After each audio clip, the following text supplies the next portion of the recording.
తెలంగాణ అంతటా బోనాల సందడి మొదలైపోయింది. పలు ప్రాంతాల్లో ఇప్పటికే అమ్మవారికి భక్తులు బోనాలు సమర్పించారు. తెలంగాణలో నెల రోజుల పాటు సాగే ఈ బోనాల పండుగలో పోతురాజులు ప్రత్యేక ఆకర్షణగా నిలుస్తారు. అలాంటి పోతురాజులు కొంతమంది ఇప్పుడు ఇక్కడ రెడీ అవుతున్నారు. తెలంగాణలో ఎలా ఉంటారని ఒకసారి చూద్దాం రండి. కాగా ఏం చేస్తారు? పోతురాజు ఎన్ని సంవత్సరాలు చేస్తున్నావు? 13 సంవత్సరాల నుంచి అన్న. 13 సంవత్సరాలు చేస్తున్నావా? మీరేనా మీ తరాల వాళ్ళు కూడా వేసారా? ఆ తరాల వాళ్ళు ఈ రోజు నుంచి వేస్తున్నారు అన్న. రెడీ అవుతున్నారు. నాంపల్లి బుచ్చం పోతురాజ్. మీ గురుగారితో మాట్లాడదాం. ఇప్పుడు మీరు పోతురాజు సెటప్ రెడీ అవుతున్నారు. అసలు పోతురాజు గెటప్ అంటే ఎలా ఉంటుంది మా ఛానల్ ప్రేక్షకులకు చూపిస్తారా?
మీరు పోతురాజుగా ఎన్ని సంవత్సరాలు చేస్తున్నారు అసలు? మీరు 35 సంవత్సరాలు చేస్తున్నా పోతురాజు.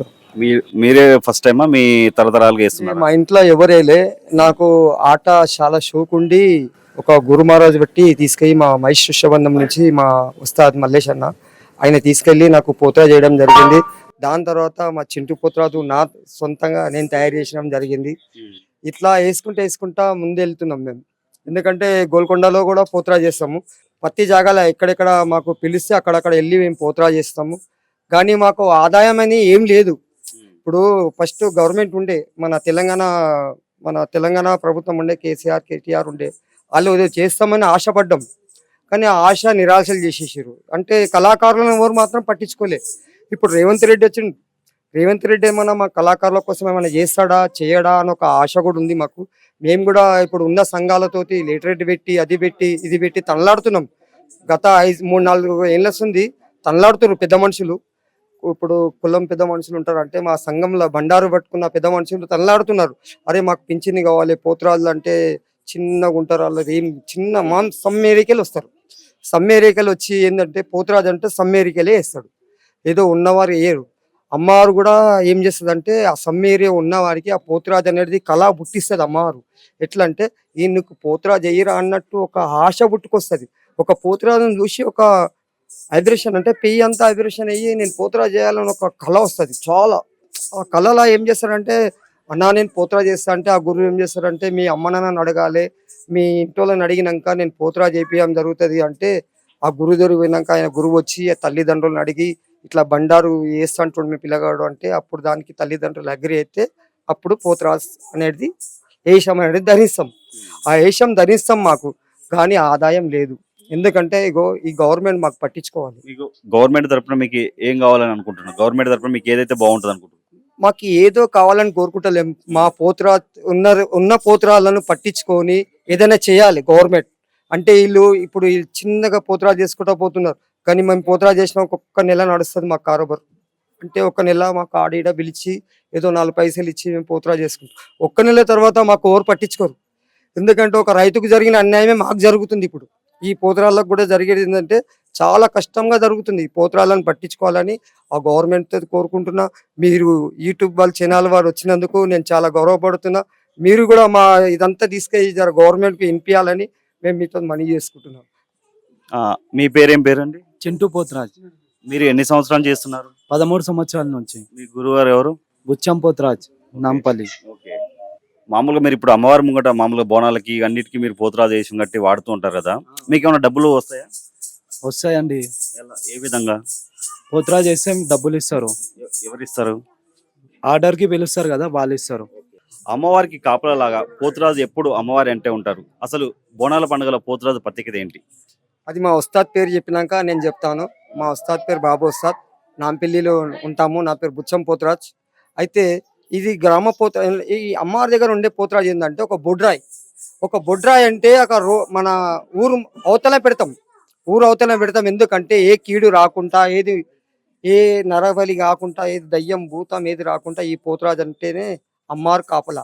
ఆ నడిబొట్టలు ఉండి, ఆ నడిబొట్టులో ఏ శక్తి రాకుండా, దుష్ట శక్తి రాకుండా మా పోతురాజు అక్కడ ఉండి ఈ బస్తీ వాసులను, అన్న అక్క చెల్లెలను తమ్ముళ్ళను అందరినీ కాపాడేవాడే పోతురాజు. మా అక్కకు మళ్ళీ ఏం చెప్పిండంటే, అక్క అక్కడ కూడా ఉంటా, నీ పక్కన కూడా ఉంటా నేను అని చెప్పిండు. అక్కడ కూడా ఉంటా, నీ పక్కన కూడా ఉంటా అక్క, ఎక్కడైనా నీ పూజ అయినాక నా పూజ కావాలక్క అని కోరుకుంటూ పోతురాజు. ఇంకోటి, పోతురాజులు మామూలు అలంకరణ చేస్తారు కదా, ఈ అలంకరణకి అంతటికి ఎంత ఖర్చు అయితే మీకు ఈ అలంకరణ చేసుకోవడానికి మొత్తం గెటప్ కి? ఇంచుమించు 15,000 నుంచి 16,000 దాకా అవుతుంది మా సామాన్లకే. అయితే మా సామాన్లకు తీసుకెళ్లే రోజే మాకు పోతురాజు చేసిన దినమే వాల్యూ. మాకు పోతురాజు ఎప్పుడైతే వేస్తామో ఆ రోజు మాకు అందరూ అన్న తమ్ముడు అది అని పిలుస్తారు. దాని తర్వాత మాకు ఎవరు పట్టించుకునే నాదుడు కూడా ఉండరు. ఇంకోటి, పోతురాజు వేసే వాళ్ళు ఉపవాసం ఉంటారు, ఆ అమ్మవారికి మామూలుగా చాలా నిష్ఠతో ఉంటారంట, నిజమేనా? ఓకే, అది నిజమే. ఒక పొద్దుందే వేస్తారు. ఇప్పుడు మనము అమ్మవారికి భక్తిగా వెళ్తున్నాం కాబట్టి అమ్మవారు ఏమంటుందంటే, మీరు భక్తి శ్రద్ధలతో ఉంటే మనకి ఏ నరదోషిగా, ఇప్పుడు చాలా మంది ఉంటారు, ఇప్పుడు పెయ్యి మీద పసుపెక్కితే ఏదైనా జరగవచ్చు, జరగకపోవచ్చు, ఏదైనా ఉంటుంది. అదే మనం అమ్మవారికి ఒక పొద్దు ఉండి వేసినామంటే పోతలింగన్నవి ఏం చేస్తాడంటే అన్ని రకాలుగా కరుణించి ఆయన మన ఎండుండి మన ఎంబడి అమ్మ వెనక వచ్చుకుంటా మనకి ఏ అలుకు ములుకు దాకకుండా మనల్ని తీసుకొస్తుంది అమ్మ. అది చాలా మంచిది. ఎందుకంటే ఒక్క పొద్దు మీద వేసేయడమే చాలా గొప్ప విషయం. ఎందుకంటే 5 గంటల దాకా ఒక పొద్దు ఉండి ఎప్పుడైతే స్నానం చేసుకొని గర్భగుడిలోకి వెళ్ళి పోతురాజు సామాన్ కట్టినామో అప్పుడు ఒక మోజు, ఒక అరటిపండు, ఒక ఇంత పాలిచ్చి ఒక పొద్దు ఇడిపిస్తారు. అది ఇప్పటిది కాదు, కొన్ని తరాల నుంచి నడుచుకుంటూ వస్తుంది. అదే జరుగుతుంది ముందుగా. అసలు పోతురాజు 7-8 గంటలు వాడుతూ ఉంటారు, మామూలు ఎగురుతూ ఉంటారు. పోతురాజుకి కూడా దేవుడు వస్తారంటారు, నిజమేనా? వస్తుంది. ఆ పోతలింగన్న ఒక్క సెకండ్ వచ్చిపోతాడు. ఒకటే సెకండ్. మీకు తెలుస్తుందా వచ్చింది? వచ్చినప్పుడు మాకు తెలియదు. ఎందుకంటే మేము ఎక్కడ ఉంటాం, మాకు ఆయన వచ్చినప్పుడు మా నరాలు అదైపోతుంది. ఆ పోతలింగన్న వచ్చినప్పుడు మాలో మేము ఉండము, 10 మంది మాకు పట్టుకుంటారు. ఆ తెల్లారి ఏమవుతుందంటే ఒక్క సెకండ్కే తెల్లారి మాకు నొప్పులు అవుతాయి, అవైతాయి ఇవైతే అన్నీ అవుతాయి.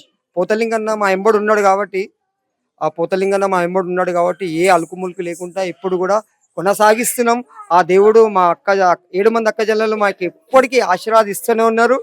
ఆ ఆశీర్వాదంతో మా పిల్లలకు కాకుండా మేము ఇంకా తరతరానికి మన తెలుగు కల్చర్ అంటే బోనాల పండుగ పడిపోవద్దు అంటే, ఇప్పుడు ఎక్కడ కానీ మన ఆడబడుసులు ఉంటారు. ఆషాఢ మాసం వచ్చిందంటే ఆడబడుసులను తెచ్చుకుంటారు. ఎందుకు తెచ్చుకుంటారు అంటే వీళ్ళంతా ఒక తల్లి పిల్లలు లేక, అంటే అక్క చెల్లెలు అంతా వచ్చి కలిసి ఆ రోజు బోనం చేసి, బోనాన్ని పుదించి, ఆపాకు పుదించి, బెల్లం తెచ్చి, పెరుగు తెచ్చి, ఇవన్నీ చేసి ఇంట్లో అలంకరణ అయ్యి అమ్మవారి దగ్గరికి అందరూ అక్క చెల్లెలంతా ముచ్చట అది చేసుకుంటా అమ్మవారి దగ్గరికి వచ్చి దర్శనం చేసుకొని ఆ తల్లికి బోనం ఎక్కించి సుఖ సంతోషాలతో ఉంటారు. బోనం అంటే మట్టి కుండలో బోనం అంటే మామూలుగా మట్టి కుండ తీసుకొచ్చి దాంట్లో బియ్యం వేసి మామూలుగా రైస్ వండుతారు, అదేనా బోనం అంటే? అట్లా కాదు. అమ్మవారికి ఏం చేస్తామంటే అది అమ్మవారికి బియ్యం కలపేటప్పుడు ఒక షేరున్నర బియ్యం, షేరు మీద గిన్ని బియ్యం వేసి ఒక్క మాట కూడా మాట్లాడరు. మౌనం పాటించుకుంటా అమ్మవారికి సేవ చేసుకొని ఆ బియ్యం వండి, పెరుగు తెచ్చి, బెల్లం తెచ్చి అమ్మవారికి బొట్లు పెట్టి బోనం అంతా సెట్టింగ్ చేసి అమ్మవారికి ఎదుర్కొని తీసుకొస్తారు. అక్కడ అమ్మవారికి బోనం ఎక్కిస్తారు. బోనం పైన దీపం కూడా వెలిగిస్తారు. అవును. అంటే అమ్మ మా ఎంబడి వస్తుంది అని ఒక దానికి ఉదాహరణ. అంటే దేవుడు లేను అని అన్న వారికి దేవుడు ఉన్నాడని, ఇక్కడ మా తల్లి ఉన్నదని ఇదొక నిజస్థలం ఉంది. ఆ తల్లి ఎప్పుడు మా ఎంబడి ఉంటది. ఆ అక్క చెల్లెల ఎంబడి కూడా, మా అక్క చెల్లెల ఎంబడి కూడా ఎప్పటికీ ఎల్లవేళలా మా 7 మంది అక్క చెల్లెలు మా చెల్లెళ్ళ కాడ మా అన్నదమ్ములకు అందరికి సదా అని చేయబెట్టారు కాబట్టి ఈ విధంగా మేము ముందుకు పోతున్నాం. ఆషాఢ మాసంలో బోనాలు అంటారు కదా. విలేజ్లలో శ్రావణ మాసంలో బోనాలు చేస్తారు. హైదరాబాద్లో మాత్రం ఆషాఢ మాసంలో బోనాలు చేస్తారు. కొన్ని ఆషాఢ మాసంలో కొన్ని పండుగలు చేయరాదు అది అంటారు. బోనాల పండుగ ఎందుకని చేస్తారు అసలు ఆషాఢ మాసంలో? దీనికి ఒక స్పెషల్ ఉంది. ఒకప్పుడు గత్తెర వచ్చిందంట. అంటే పెద్దలకు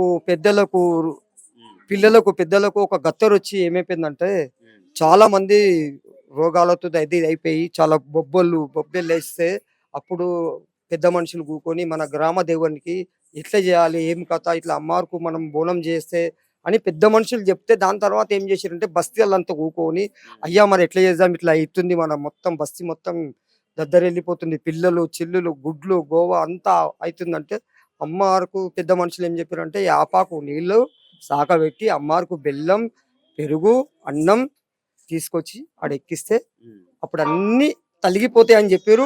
అట్లనే చేస్తే పెద్ద మనుషులు చెప్పినట్టు చేస్తే ఈ రోజు సుఖ సంతోషాలతో వదిలితున్నారు. అందరు బాగున్నారు. మామూలుగా మీకు మేకప్ అవ్వడానికి ఎంత టైం పడుతుంది? ఎవరితో హెల్ప్ తీసుకుంటారా? గంట పడుతుంది. బస్తీ వాసులే హెల్ప్ అయితే తీసుకుంటాం. ఎందుకంటే అది ఇది నీళ్లు అని అది అని పసుపు అని కలపనికి ఇగో చెడ్డి తీసుకురా అవి తీసుకురా గజ్జలు తీసుకురా అని బస్తీ వాళ్ళు హెల్ప్ తీసుకుంటాం. ఎందుకంటే హెల్ప్ లేనిది ఏ పని కాదు. ఎందుకంటే పసుపు కుంకుమ ధరిస్తారు కొందరు మేకప్ చేస్తారు. ఆ మేకప్ కొందరు వద్దు అంటున్నారు, కొందరేమో వేయాలంటున్నారు. ఇప్పుడు వచ్చే జనరేషన్ కి ఏమంటున్నారంటే మేకప్ వేస్తేనే బాగా కనిపిస్తున్నాడు పోతురాజు అని అంటున్నారు. అసలు మీరు మేకప్ కి ఏమేమి వాడతారు ఫస్ట్ చెప్పండి అసలు? మేమైతే పసుపు కుంకుమనే వాడుతున్నాం. ఇప్పుడు జనరేషన్ మొత్తం అంతా అది కలర్స్ వాడుతున్నారు. పసుపు కుంకుమలో ఉన్నంత కలర్స్ ఉండదు. ఎందుకంటే చాలా మంది వ్యతిరేకంగా చేస్తున్నారు. కొందరు ఏమంటున్నారంటే లేదు ఆ జనరేషన్ అలాగా ఈ జనరేషన్ అలాగా ఇట్లైనా ఉంటే బాగుంటదని కొందరు అంటున్నారు. అట్లా కాదు, పసుపు కుంకుమతో ఉంటే పోతరాజు కనిపిస్తాడు ఆయన. ఎందుకంటే పోతలింగన్న పసుపుతోతే పోతలింగన్న కనిపించిండు. కుంకుమ పసుపే మేము ఇంకా చెమికలు పెడుతున్నాం. ఆయన ఖాళీ కుంకుమ పసుపుతోతే ఆయన అట్రాక్షన్ ఉంటాడు. ఇంకా ఇప్పటికి కొంతమందికి మీ మెల్లో ఉన్నది ఈరగోల అంటారు, ఈరకోల అంటారు. అసలు ఈరగోల అంటారా ఈరకోల అంటారా? ఈరగొల్ల ఈరగొల్ల. ఆ ఈరగొల్లతోని మామూలుగా జనాలు మీరు కొట్టించుకుంటారు, మీరు కొడతా ఉంటారు కాళ్ళ మీద. అసలు ఎందుకని? దానివల్ల ఏమన్నా కొన్ని దుష్ట శక్తులు ఉంటాయి కదా, ఆ దుష్ట శక్తులు వెళ్ళిపోతాయి. ఈ ఈరగొల్లతోటి ఈ దుష్ట శక్తులన్నీ దూరం వెళ్ళిపోతాయి. అలా చాలా మంది వచ్చి బొట్టి పెట్టి అంటారు. ఆయన్నే బొట్టి పెడితే పోతురాజు స్వామి బొట్టి పెడితే ఆయనకు కొన్ని కష్టాలు దూరం అయిపోతాయి. అదొక నమ్మకం. ఇప్పటికీ నమ్మకం కాదు, అది నిజం. ఇప్పుడు కూడా నేను పోతురాజు చేసిన నీకు బొట్టు పెడితే నీకు ఏదైనా ప్రాబ్లం ఉంటేనే నా దగ్గరకు వస్తావు, లేకుంటే రావు. ఇంకోటి, ఇప్పుడు పలార బండి అని మామూలుగా అమ్మవారి తొట్టెలు పెట్టి ఇవన్నీ పెట్టి ఊరేగిస్తా ఉంటారు కదా. ఎందుకని అసలు? ఇప్పుడు ఎట్లా అంటే మన బస్తీలో మనము చాలా ఘనంగా చేయాలని అనుకుంటాం. అయితే మనకు ఒక పోలీస్ వాళ్ళు ఏమంటారు అంటే ఇంతవరకు దింపాలి అంటే మన బస్తీది పెద్ద పేరు రావాలంటే మనం పలారం బండి తేవాలి అని పెద్ద మనుషులు మాట్లాడుకుంటారు. అంటే బస్తీలో లీడర్లు ఉంటారు కదా, వాళ్ళు ఏమంటారు అంటే అన్న మనం పలారం బండి తీద్దాం, అమ్మవారు ఊరేగింపు చేద్దాం. అమ్మవారు ఊరేగింపు చేస్తే మనకు ఆశీర్వాదాలు మంచిగా ఉంటాయి, అన్ని రకాలుగా మంచిగా అవుతాం, బస్తీ మంచిగా ఉంటుంది, పిల్లలు మంచిగా ఉంటారు, మన ఏరియా అంతా దింపుదాం అమ్మవారిని. ఇట్లా దింపి అమ్మవారిని మొత్తం దింపుకొని వచ్చి మళ్ళీ అమ్మను బుగబెట్టి శాంతి పూజ చేసి ఆమెకు మళ్ళా పాలాభిషేకం అన్ని చేసుకొని ఆమె దగ్గర ప్రసాదం తీర్థ ప్రసాదాలు తీసుకొని అమ్మను మొక్కి అమ్మ మా ఇల్లు మంచిగా ఉండాలి, మా ఇంటి పిల్లలు మంచిగా ఉండాలి అని మొక్కుకొని ఇంటికి వస్తాం. అసలు మీరు మామూలు టైంలో ఏం పనులు చేస్తారు? పెయింటింగ్ పని చేస్తాం అన్న. పెయింటింగ్ పని చేస్తారా? ఆ రోజు ఎంత వస్తుంది? రోజు 800-900 వస్తుంది అన్న. ఓన్లీ బోనాల టైంలోనే మీరు పోతురాజు గెటప్ వేస్తారా? అవును, పోతురాజు బోనాల టైంలోనే, నార్మల్ టైంలో పెయింట్ పనికి వెళ్తాం అన్న. అంతే. మీకు గవర్నమెంట్ తరపున ఇప్పుడు ఉన్న కళాకారులకి ఏ విధంగా సాయం చేస్తే మంచిదని మీరు అనుకుంటారు? ఒకసారి గవర్నమెంట్ మాకు పెద్ద ఎత్తున ధర మనస్ఫూర్తిగా చేసుకొని ఈ కళాకారులు ఉన్నారు, ఈ కళాకారులను గుర్తించి మాకేమైనా చేస్తే చాలా సంతోషపడతాం. ఎందుకంటే ఇప్పుడు చాలా మంది పోతురాలు వేసి చాలా మంది బోరాలు ఉన్నారు, ముసలోళ్ళు ఉన్నారు, మాకన్నా సీనియర్లు ఉన్నారు, వాళ్ళకి ఏమైనా పింఛన్ చేసి ఇంకా బాగుంటుందని మా కోరిక. ఇప్పుడు మా దగ్గర రక్తం ఉంది, మేము చేసుకొని బతుకుతున్నాం. మాకన్నా సీనియర్ పోతురాళ్ళకి ఏమైనా చేస్తే గవర్నమెంట్ పింఛన్ అటువంటి చేస్తే ఈ పింఛన్ కాకుండా పోతురాజు పింఛన్ అని ప్రతి గుడి నుంచి ఏదైనా ఆదాయం అంటే ఈ పోతురాజు ఇక్కడ ఈ గుడికి పోతురాజు చేస్తాడు, అతనికి 2000-3000 రూపాయలు ఆ గుడికి డొనేట్ వస్తుంది కదా, ఆ గుడి నుంచి ఏమైనా 2000-3000 ఇస్తే చాలా సంతోషపడతాడు ఆ పోతురాజు. ఎందుకంటే ఆ పోతురాజు నమ్ముకొని బతికిన ఆయనే. ఇప్పుడు మీకు పోతురాజులు కూడా సంఘాలు ఉంటాయా? మామూలుగా గ్రూపులు ఉంటాయా? గ్రూప్ లాంటివి?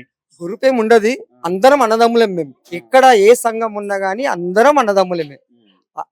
ఏడ కలిసికినా అని అలై బలై తీసుకుంటాం. అన్న ఎట్లున్నావు, బాగున్నావా లేదా, అన్న ఎక్కడున్నావు, ఎట్లున్నావు, మంచిగున్నావా అని ఇదే మాట్లాడుకుంటాం. కానీ సంఘాల మాట మేము మాట్లాడుకోము. అన్నదమ్ములు లేక కలిసిమెలిసి బండారు కులం అంటే అన్నదమ్ములు. ఇప్పటి వరకు మీరు ఎంతమంది శిష్యులు తయారు చేశారు? ఇప్పుడు మా ఉస్తాద్ తయారు చేసిండు, మా ఉస్తాద్ చేయి మీదే నడుస్తున్నారు అందరూ.